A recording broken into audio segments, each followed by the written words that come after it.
Welcome to another section. Basically, this is the second lecture on your classical mechanics. In this particular lecture, we are going to discuss some specified systems and its Lagrangian. How do we derive the Lagrangian of the system? Let me talk about firstly the very important spring system. Okay, this is the foundation. Okay, spring system. How does the spring system looks like? Let me take a very simple case for you. Okay. So this is going to be like this. Here is a block of mass M and it is situated on this. Okay, clear? So basically my Lagrangian, if we generally say Lagrangian is T minus V, isn't it? So we need to calculate T and V for this system. Let me calculate first your kinetic energy. So what will be the kinetic energy? So first of all, you have to define some steps you need to follow. Calculate the degrees of freedom of the system, the first step. Second is define your generalized coordinates. Define generalized coordinates. Like in this case, we have two generalized coordinates. One is x1 and x2.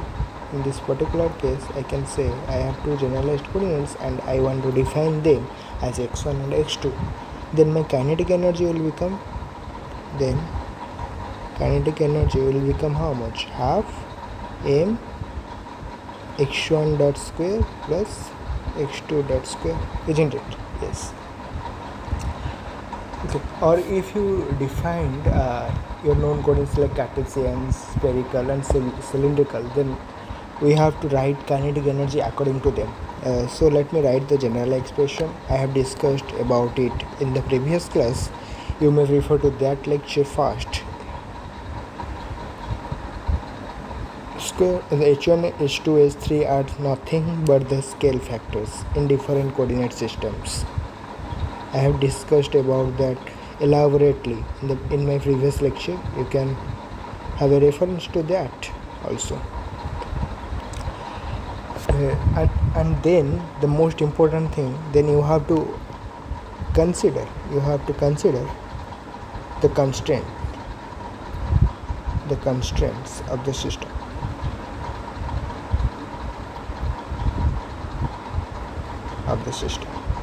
Clear? So these are the things you need to calculate your kinetic energy. Then move towards our potential energy, because to calculate Lagrangian we need both kinetic energy and potential energy. Let's move into that. My potential energy, how do I calculate in a spring system? Let me talk about that. So basically we define generally a potential energy of spring as the general formula I am saying to it. Half K is the spring constant, okay, and then your net elongation or contraction, or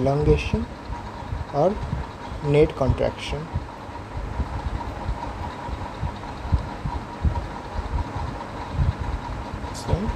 square. This is how you calculate the potential energy of the spring. Let me give you or take you through the example so that you can better understand this. Give me some time to draw a spring. Okay, suppose this one is a spring and this is x2 and this is x1. So the net elongation, we can say net elongation is how much? x1 minus x2, isn't it? And the next thing is the potential energy. How much will be the potential energy? Half K x1 minus x2 square, isn't it? Okay, I hope this is clear to you now. So this is about your potential energy. How do we calculate? Let me suppose I will draw some vertical spring like this. Let me draw a vertical spring. of this. Okay, and here is a mass m, clear, and the spring has natural length, spring has natural length L, clear. Then if I have asked to find the potential energy of this spring, so how do I imagine the situation? Let me talk about that. So for oscillation we need to disturb the system. We have to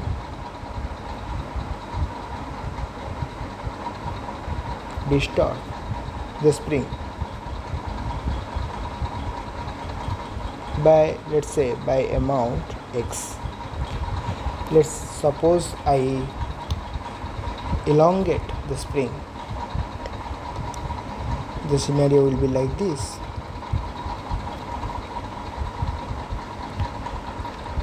This is my spring of length L, and what I just gave it a push. Okay, like this. Let's suppose this is my mass m, and how much? This is x naught, clear. Let's suppose you displace it, and sorry for the mistake, here nothing mass is here, and after taking the mass it elongates a length x naught. This is originally a spring also. Then you disturb the system by the amount x. Okay, let's see what is my net elongation. Let's talk about that. As you can see, my net elongation will be how much? It will be the original length plus, after adding the mass, after adding the block, what is the length, then x after the disturbance and the original length. So basically my elongation will be x naught plus x, and when I will talk about the potential energy of the spring, so it will be half k x plus x naught square. This is how we calculate potential energy of the system. I hope it is all clear to you now. Clear? Let me take you through another example. How do we calculate the Lagrangian of this system? Let me take you through another example. Suppose I have a spring mass system like this. These are basically called spring mass system. In your BSc, in your MSc exams, you are going to see a lot of problem like this. So this is very important. Try to understand the concept. Okay. Whenever you have any doubt, you can connect to me. You can do the comments. No issues with that. I am always there to help you out. Let's suppose this is the spring mass system. Okay, having originally length L, and it is constant to move vertically. Constant to move vertically in a vertical plane. Clear? In a vertical plane. Okay. So my Lagrangian will be T minus B, isn't it? So for that I have to calculate the kinetic energy and the potential energy. Let's suppose after adding the mass, as I have discussed it earlier, after adding the mass, let's suppose this length become how much? L plus x naught, isn't it? And when I disturb it further, then it elongate a length x from the origin. Let's suppose you are taking this as your origin. Okay, clear? And the kinetic energy will be how much? The kinetic energy will be half mx dot square, isn't it? Then your potential energy of the spring, and then remember one thing, the potential energy also gravity you have to consider, because it is vertical in nature and from the origin you are considering the mass to elongate, so you have to consider the potential energy due to the gravity. Okay, so my V spring will be how much? V spring is nothing but half k x plus x naught square.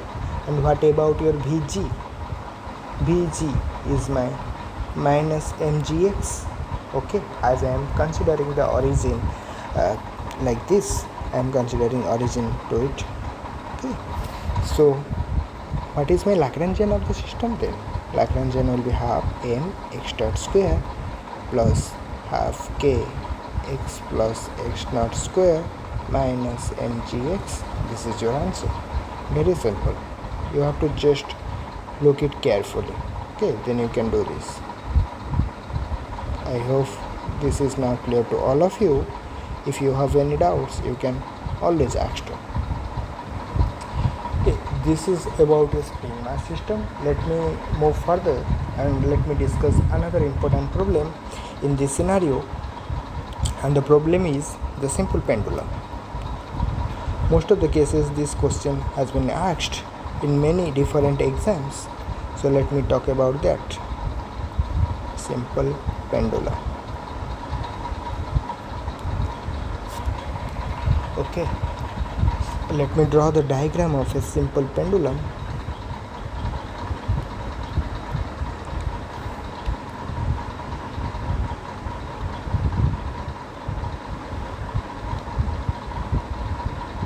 This is like this, and the length is constant here. Okay, and similar case we have to calculate the Lagrangian. Lagrangian means the difference of t minus p. So kinetic energy will be, let me consider a spherical polar system here. Okay, this is all depends upon you which coordinate system you are considering. If you are considering Cartesian coordinate system, then you will have to calculate the scenarios according to your Cartesian coordinate system. If you are considering the spherical polar coordinate system, then you have to go through the spherical polar coordinate system. Let me, for our convenience, let me do this through our spherical polar coordinate system. So my kinetic energy will be half m, and in spherical polar coordinate system, if you don't remember, watch my previous lecture, you would have a better understanding on that. R dot square plus r theta dot square. This is your spherical polar coordinate system. And the potential energy will be how much? Minus mg and r cos theta. Because you see, this is the angle theta, and if you draw the components, you will find out this as r cos theta. Okay, and what will be my Lagrangian? The Lagrangian is nothing but your half m r dot square r theta dot square plus mg r cos theta.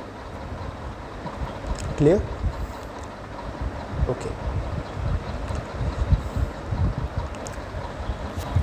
And as your r, or your r is what?